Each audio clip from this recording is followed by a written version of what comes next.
허은석 선교사 2010년도 병상 일기입니다. 2010년 4월 8일 육신적으로 이처럼 허망할 수가 있을까? 마치 나의 인생이 단 1초에 불과한 것처럼 느껴진다. 오직 그분을 배울 일이 기쁠 뿐이다. 내 생을 정리하라고 하시면 네 라고 대답할 것이다. 망설이지 않고. 주님은 전능자이시고 나는 한낱 풀잎 같은 존재이기에. 2010년 4월 9일 육신의 죽음이 다가올 때마다 주님 말씀에 불충성했던 나를 생각해 본다. 나는 무엇을 어떻게 하며 살아왔는가? 이 모든 죄들이 씻기기를. 4월 11일 나의 마음이 깨어져 눈물이 강같이 흐르게 하소서. 그 강이 나의 모든 것을 씻어낼 수 있게, 주님의 마음을 아프게 하는 것들을 씻어낼 수 있게, 지난날에 받았던 상처들로 골맞던 부분들이 씻겨 나갈 수 있도록.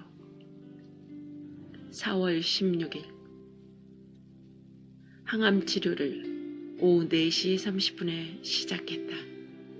주님께서 기쁜 평안을 듬뿍 주셨다. 깊은 감사가 마음 구석구석까지 번지는 것 같았다. 아주 독한 세 종류의 약을 쓰므로 곁에 딸린 약들도 주렁주렁 달렸다. 한 병의 항암약과 그에 동반하는 약을 맞고 그 다음 나는 주께서 주신 깊은 잠에 빠졌다. 일어나니 새벽 2시였다. 이미 항암 치료가 끝나 있었다. 영양제 하나가 덩그러니 달렸다.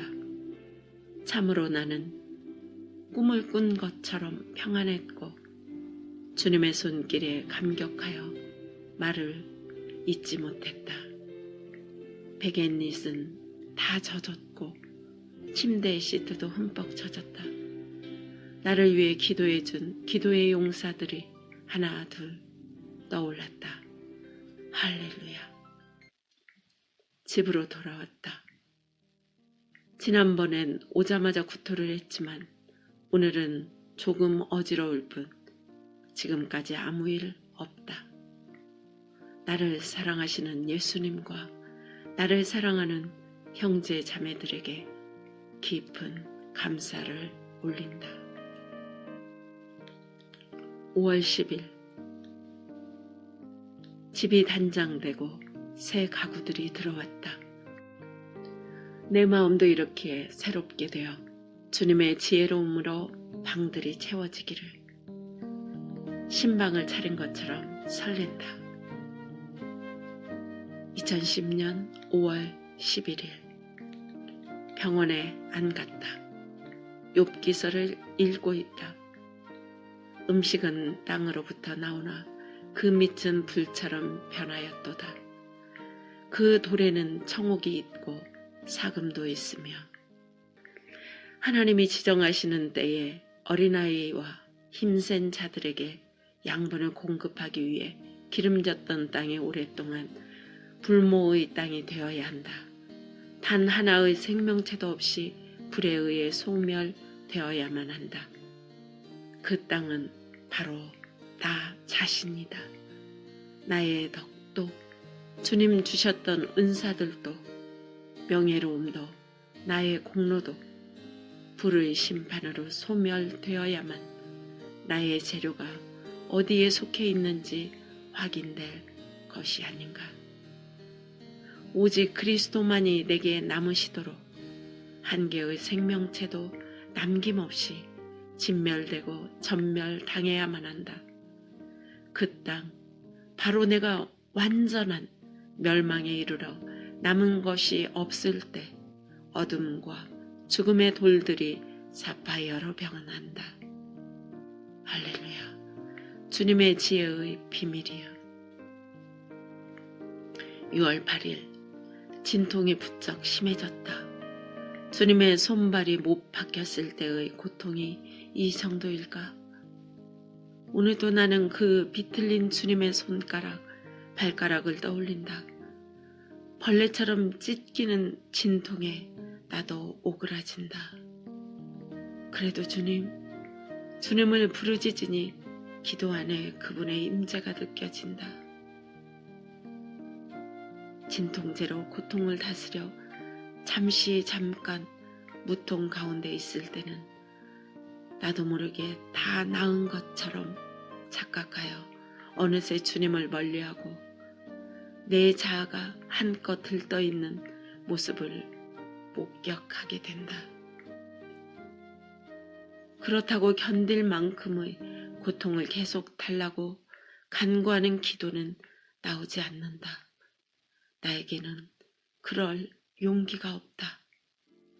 하여 나는 오늘도 펑펑 운다. 6월 19일 욥은 무정한 고통을 받았다. 그의 사랑하는 10 자식들, 그를 덕망 있게 하고 자랑스럽게 해준 하나님의 축복과 풍성한 은사들, 수천 마리의 양과 소와 닭탈을 한순간에 잃고 존영을 받은 그의 몸은 전체가 구더기로 덮여 뒷글과 제 위에 앉아 조롱의 대상이 되게 하셨다. 높이 솟은 만큼 심한 곤두박질 치게 하신 주님. 그의 새 친구는 무지막지하게 그를 괴롭히는 말을 난사하고 잔인하고 냉혹한 단죄로 그를 압박하였다.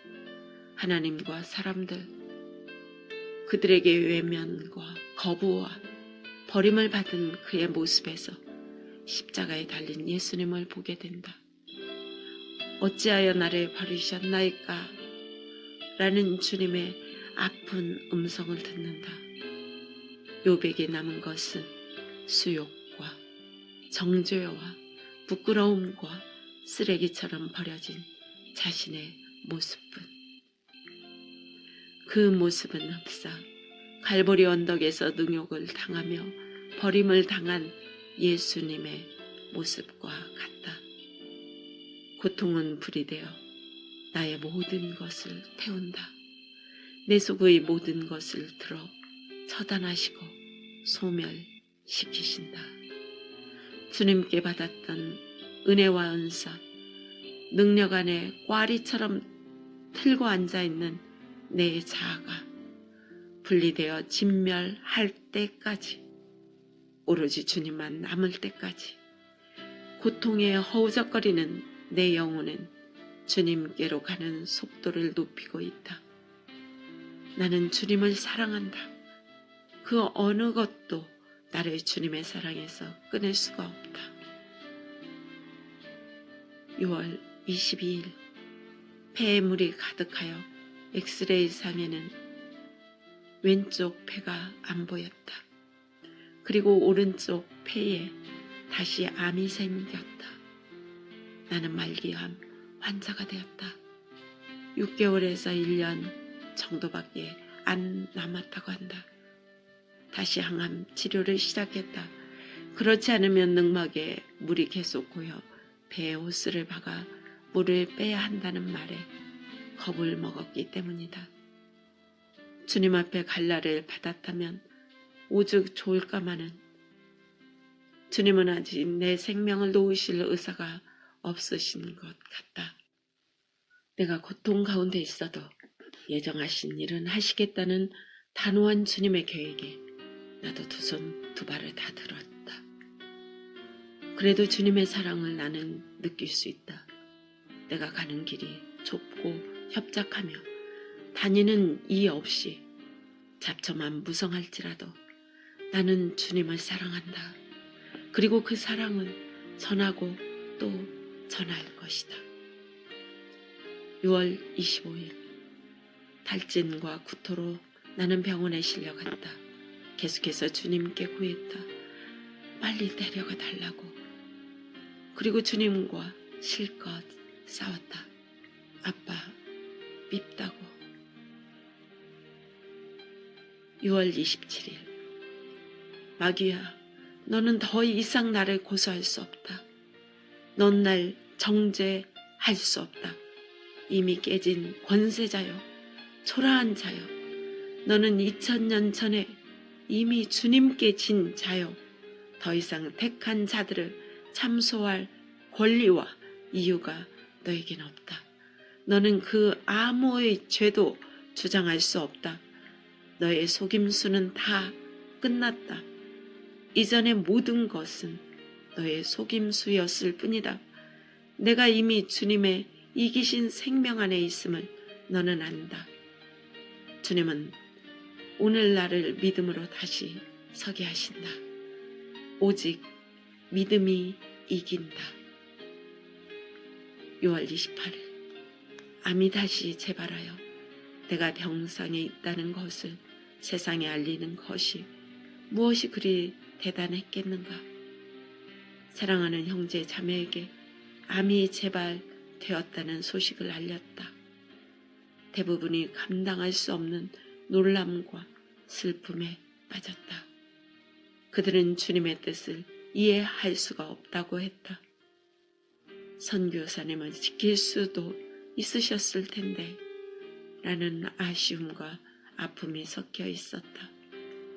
몇몇은 마치 내가 내일 죽게 떠날 사람처럼 큰 슬픔으로 울었다. 나는 그들을 위로하느라 온 힘을 쏟았지만 상한 심령을 위로할 길이 없었다. 감당할 수가 없어 주님께 도망하기로 했다. 나의 이 의학적 시한부 생명이 사망의 냄새로 인한 슬픔이 아니라 주님께서 이미 승리하시고 이루신 생명과 부활의 향기로 흘러야 함을. 사단의 간계는 선교사를 바라 주님께 아무리 언신해도 보장이 없다 하며 내 병고를 통해 연약한 형제들을 흔들 속셈이었겠지. 그러나 그의 나타나심은 새벽 빛같이 어김없나니 비와 같이 땅을 적시는 늦은 비와 같이 우리에게 임하시리라 하니라.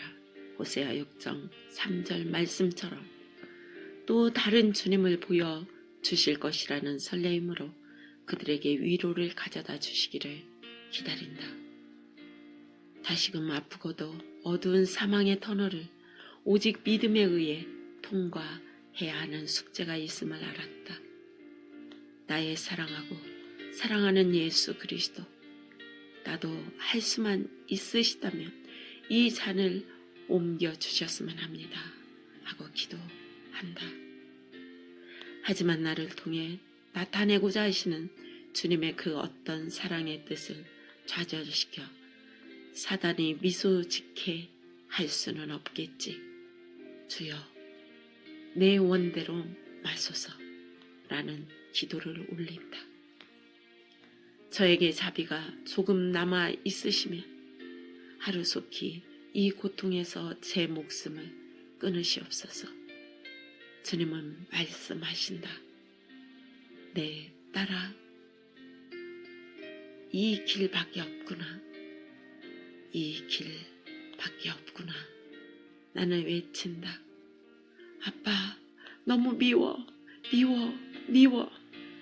하염없이 울지만 약한 배가 들썩들썩 아파 크게 울지도 못하고 쉰 소리 속에 눈물이 온 얼굴에 덮는다. 그래서 더 서러워 주님 복장 터지라고 앙앙 더 크게 운다. 나를 사랑하시는 그분에게 더욱 충성스럽지 못했던 내가 보여 마음이 저린다. 좀 더 주님께 나의 마음을 찢어 드릴 것을 이제 주께서 모든 일에 행하신 후에 내가 정금같이 나오지 않겠는가. 주께서 저의 불순물을 이 모든 것을 다 동원하셔서 진멸을 하시고자 하시는 의도가 참으로 저에게는 아름답습니다. 아멘. 주님께 영광. 7월 14일 아주 독한 항암약 처방을 받았다. 너무 긴장한 나머지 17시간 동안 약을 투여받는데 온몸이 얼어붙어 꼼짝을 못했다. 가족들은 나에게 뭐라도 먹이려고 애를 쓴다. 나는 무조건 집에 간다고 고집을 피웠지만 엄청난 구토에 탈진이 되어 링것 꽂고 3일을 병원에 있었다. 병원에만 들어서면 다리가 부들부들 떨린다. 주사도 너무 무섭다. 혈관 찾기가 힘들어 여기저기 바늘을 찔러야 하니 내 팔은 온통 멍투성이다. 내 남편 김철기 목사는 서투른 솜씨로 장을 봐서 음식을 해온다. 오로지 나를 먹이겠다는 일념으로 말이다. 내가 아무리 잔소리를 하고 시비를 걸어도 빙그레 웃는다. 느릿느릿 운전한다고 내가 그리 구박했는데 그 운전 솜씨로 마트에 장을 보러 갔다 왔다. 이제 기운이 떨어져 지팡이를 손에 잡았다. 2차 항암을 받을 생각에 덜컥 겁이 나지만 나의 힘이 되시고 나의 방패가 되시는 주님을 떠올리며 힘을 얻는다. 8월 28일 버러지 같은 너희 야곱아, 너희 이스라엘 사람들아, 두려워하지 말라. 나 여호와가 말하노니 내가 너를 도울 것이라. 내 구속자는 이스라엘의 거룩한 이인이라. 메마른 땅에 비틀거리며 갈 길 없는 그 모양으로 목마름과 고단함에 지쳐 곧 생명이 끊어질 내 모습이 소망이 없는 버러지 같은 모습 같다. 나를 도울 이는 오직 여호와 뿐이시다. 9월 1일 주님, 어느덧 가을이 왔습니다. 어제까지 너무나 힘이 없어 내 영혼이 허우적거리며 고통의 숨이 막힐 것 같았습니다. 주님, 마음이 섭섭하고 아픕니다. 세상에 조롱거리가 된 것 같아 괴롭습니다.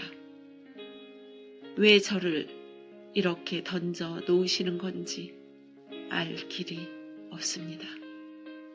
저에게 거적대기를 입히시고 길모퉁이에 세우신 주님, 내가 한없이 낮아지기를 원하시는 주님, 다른 이들은 모두 잔치 분위기인데 나는 고통에 깔려 눈을 뜰 힘조차 없습니다.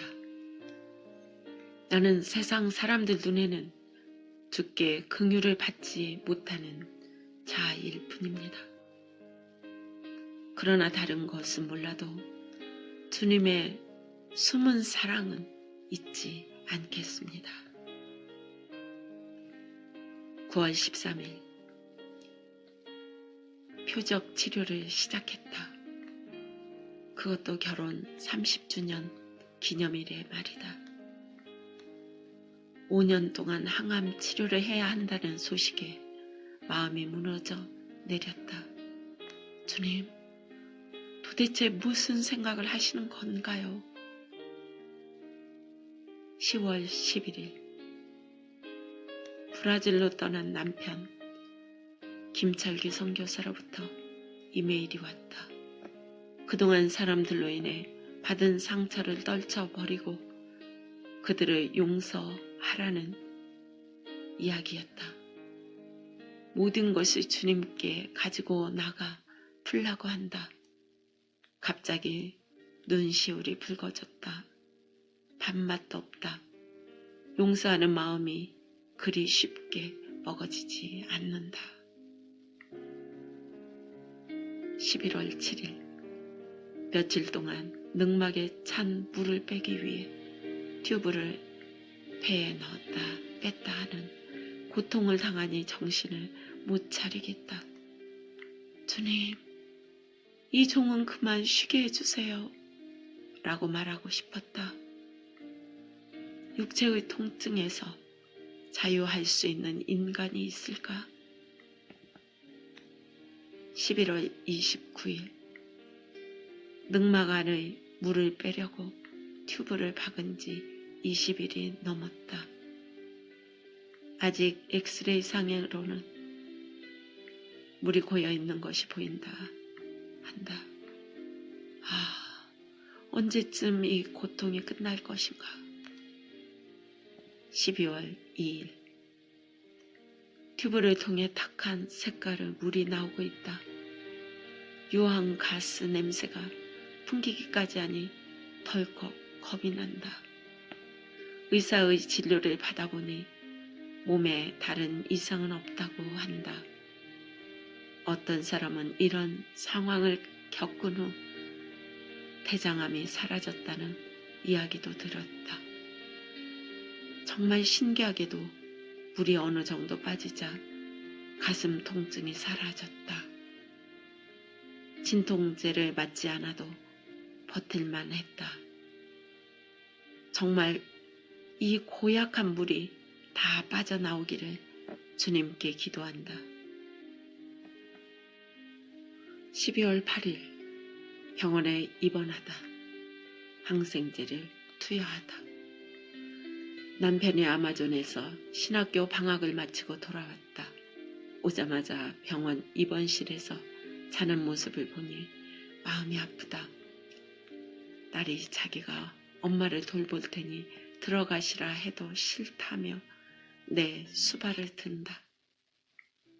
12월 13일 온갖 수발을 하다가도 수시로 기도실에 가서 기도를 하는 김철기 선교사의 모습을 보며 마음이 저린다.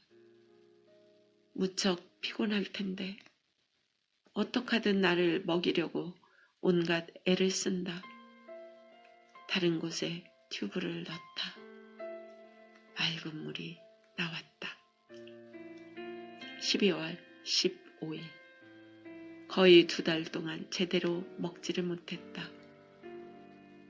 음식을 떠올릴 때마다 구토가 나왔기 때문이다. 엊그제 새 튜브로 갈아 끼우면서 마치 새 날이 밝아오는 듯 마음이 평온했다. 주님이 병상의 괴로움에서 해방시키려는 걸까? 이제 음식을 먹어도 토하지 않는다.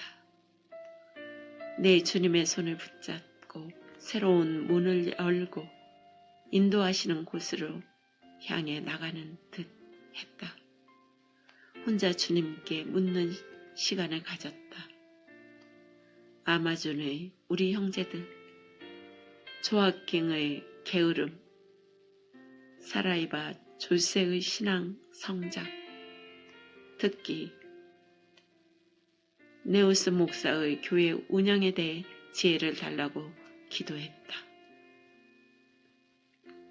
12월 16일 긴 시간이 흘렀다. 내일이면 벌써 한국에 온 지 1년이 되어간다. 하루 고통의 눈물과 기도로 수놓은 시간들. 무정한 나날들 가운데 나의 옛사람의 두껍고 질긴 껍질들이 벗겨지고 기본적인 자존감마저 포기하고 밤새도록 흘린 눈물이 구슬이 되어 하나하나 목걸이로 꿰어졌다. 그 목걸이가 나를 아름답게 장식하리라. 6월 18일 병원에서 퇴원하여 집에 왔다. 어린아이처럼 기뻤다. 뛸 듯이 기뻤다. 얼마나 그리운 집이었던가. 12월 19일 갑자기 걸린 감기로 하루 종일 끙끙 앓았다. 죽기 일보 직전까지 갔다. 다시금 가족들을 긴장시킨다. 주일인데 교회도 못 가고 속상하다. 오늘은 주일이라 교회에 가고 싶었지만 나의 나날의 빛 되신 주님, 빛을 비추소서. 12월 20일. 힘든 밤을 지낸다. 인내의 한계를 느낀다. 이것이 지옥이지 않을까 싶다. 내 영혼은 어두운 감옥에 갇혀 허우적댄다.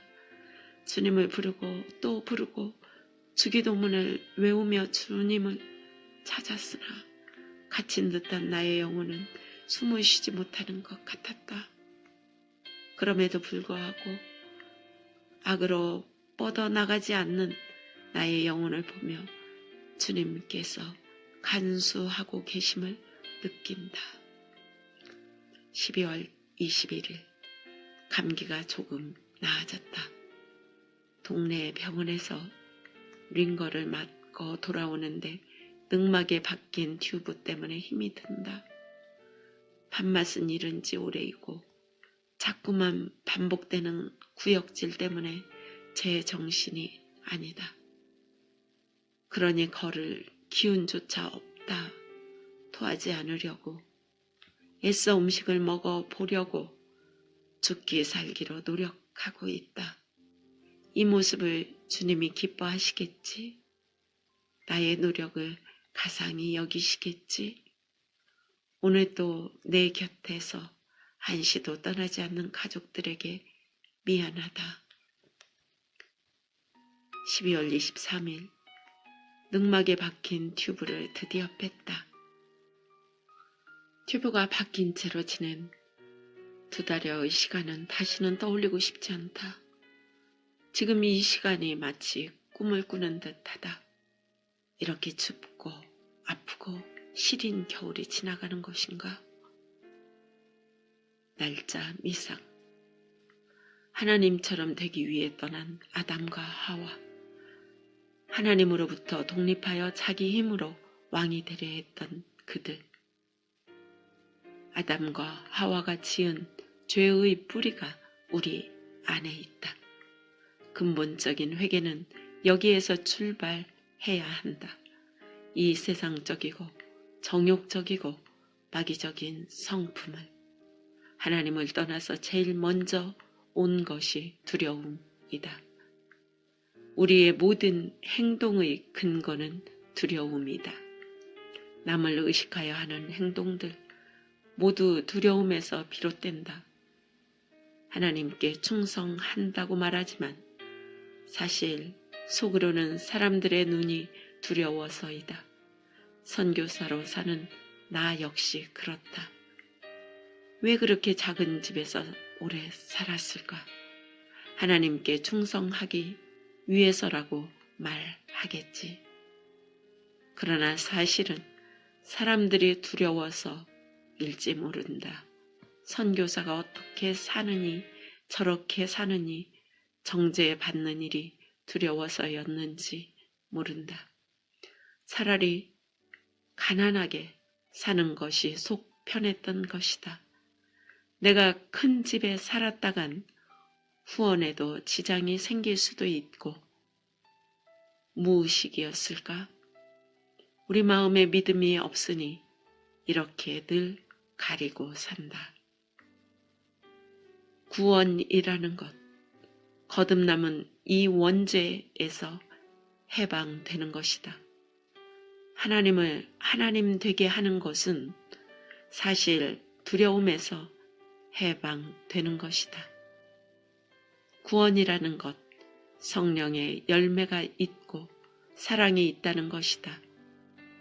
사실 내가 죽는 일이 뭐가 그렇게 큰일이겠어. 날짜 미상.